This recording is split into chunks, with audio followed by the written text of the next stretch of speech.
Ganitong klase na ulam, alam na natin lahat paano ito lulutuin.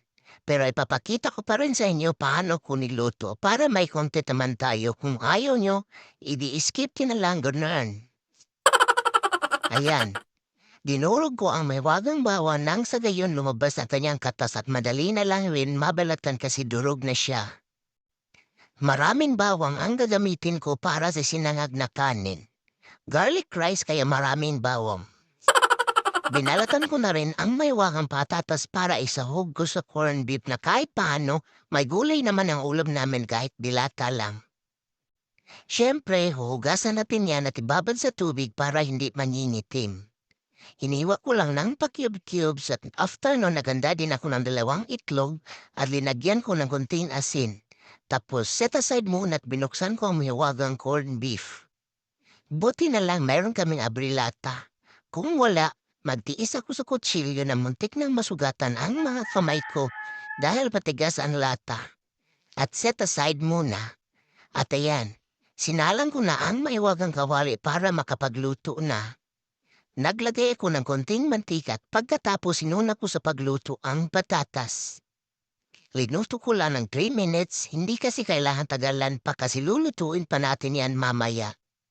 At ayan, sinabay ko na ang bawang at saka sibuyas.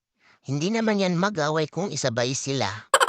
Wala kayong pakialam kung paano ko ito lulutuin kasi ako ang kakain hindi kayo. At ako ang masusunod kung paano ko lulutuin.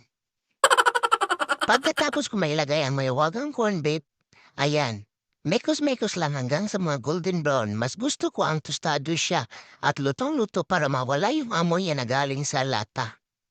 At after 5 years, hinangok ko na rin at isusunod ko naman sa pagluto ang bahaw namin na isang kaldero. Walang bawas kasi pitsa ang kinain namin. At dahil gabi na, ayaw na nilang kumain ng gabihan. Bakit ba tinawag na hapunan na gabi naman kumain, hindi hapon? Binudburan ko ng maraming asin nang sa ganon may lasa naman itong sinangag ko. Huwag kayong magalala kasi napakalit ng buta sa aking mahiwagang asin. At nagdagdag na rin ako ng itlog sa gitna ko binungos para lulutuin ko muna siya bago ihalo-halo sa kanin. At eto na ang aking ulam na patatas na may kunting corned beef at sinangag na kanin. At dahil nagutom na ako, kainan time na. Kung feeling vloggeris ka, tiisin mo muna ang gutom bago ka makakain kasi sa video ka talaga matatagalan.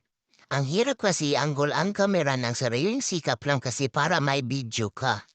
Tara, kain tayo. At binigyan pa ako ni ate ng napakalamig na coke.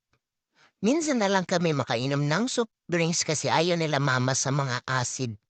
Uminom man kami pero linagyan ng maraming ice para hindi ganong matamis ang malalasahan mo kasi may halo na siyang tubig ng ice.